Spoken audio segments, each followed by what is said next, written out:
But while Pope Francis has called it a war which sows death, destruction and misery, he has neither named Vladimir Putin as the aggressor nor appealed to Kirill to intervene on the side of peace.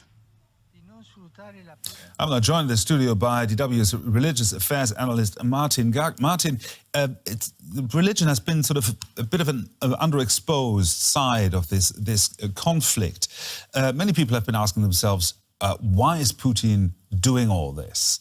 How important is faith for Putin's war? I think that for the war itself, religion plays actually a pretty important role. It's very difficult to gauge how important it is for Putin or how sincere he might be in his religious commitments. But there is a very long history in Russia of essentially recruiting religious sentiments among the population in order to support political crusades.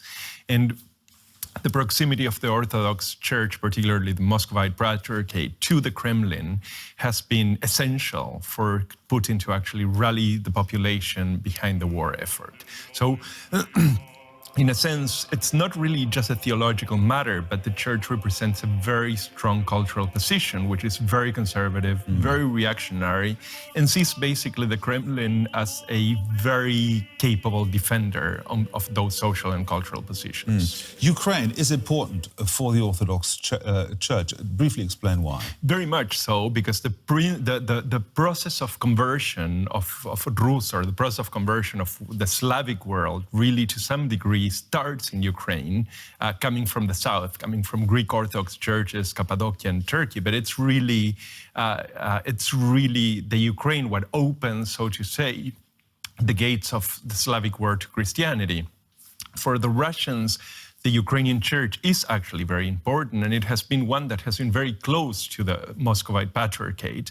But obviously, Kirill is also a very divisive figure, now for really quite a long time. So he has actually managed over the last couple of years to break relations to several of his Orthodox peers. So could we regard Kiev as the founding place, really, of the Russian Orthodox Church, isn't it? And could we regard this war as Putin's war to reclaim the Jerusalem, if you will,